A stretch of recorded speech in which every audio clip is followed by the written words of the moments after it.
Selamat datang kembali. Oke, kali ini kita mau ngebahas sesuatu yang rasanya penting banget ya di zaman sekarang. Gimana caranya ngobrolin hal-hal yang sering bikin kita pecah?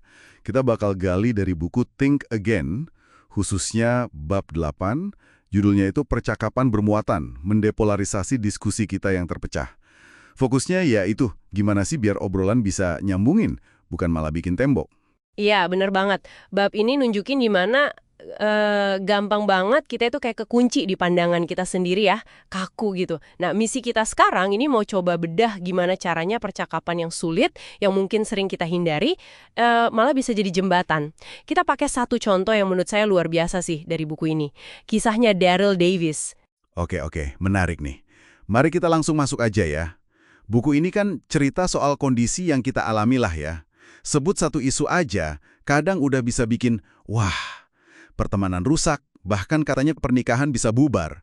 Ini nunjukin betapa dalamnya ya perpecahan ini. Dalam banget, tapi, nah ini dia, daripada kita cuma adu argumen terus atau malah menghindar sama sekali, bab 8 ini ngasih lihat cara lain.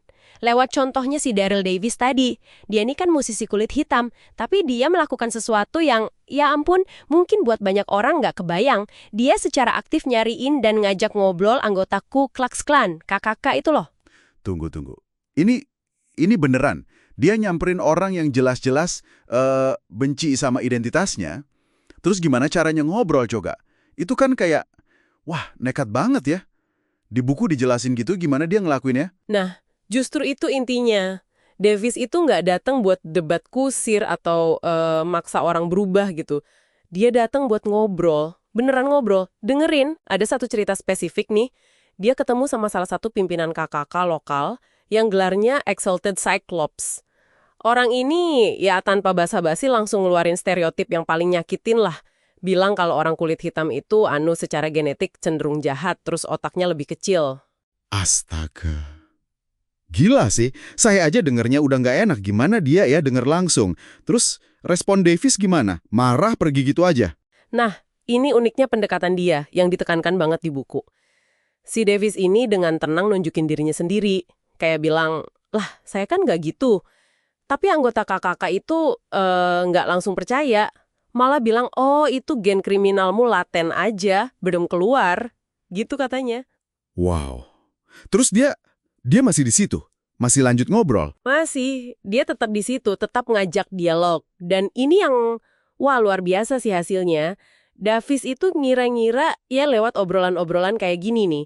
Yang butuh sabar banget dan kemauan dengerin. Dia udah bantu lebih dari 200 anggota supremasi kulit putih buat mikir ulang. Banyak dari mereka yang akhirnya ninggalin KKK sama kelompok-kelompok sejenisnya. 200 orang? Itu angka yang gede banget loh. Tapi menarik ya, dia sendiri bilang, menurut buku ini, dia nggak ngerasa ngubah mereka secara langsung, dia cuma kayak ngasih alasan buat mereka mikir ulang sendiri gitu. Tepat, itu dia poin penting dari bab 8 ini. Perubahan itu datangnya ya dari diri mereka sendiri, tapi dipicu sama interaksi manusiawi yang terus-terusan. Davis, dengan ya dia hadir aja di situ, mau ngobrol, itu secara ndak langsung, dia mempraktikkan apa yang di buku ini disebut perspective seeking, pencarian perspektif. Perspective seeking.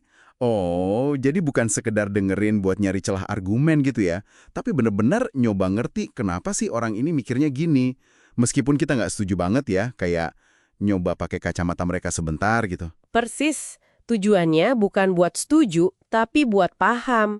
Apa sih keyakinan di baliknya, ketakutannya, pengalaman dia apa. Ini agak mirip sama prinsip wawancara motivasional yang juga disinggung di buku.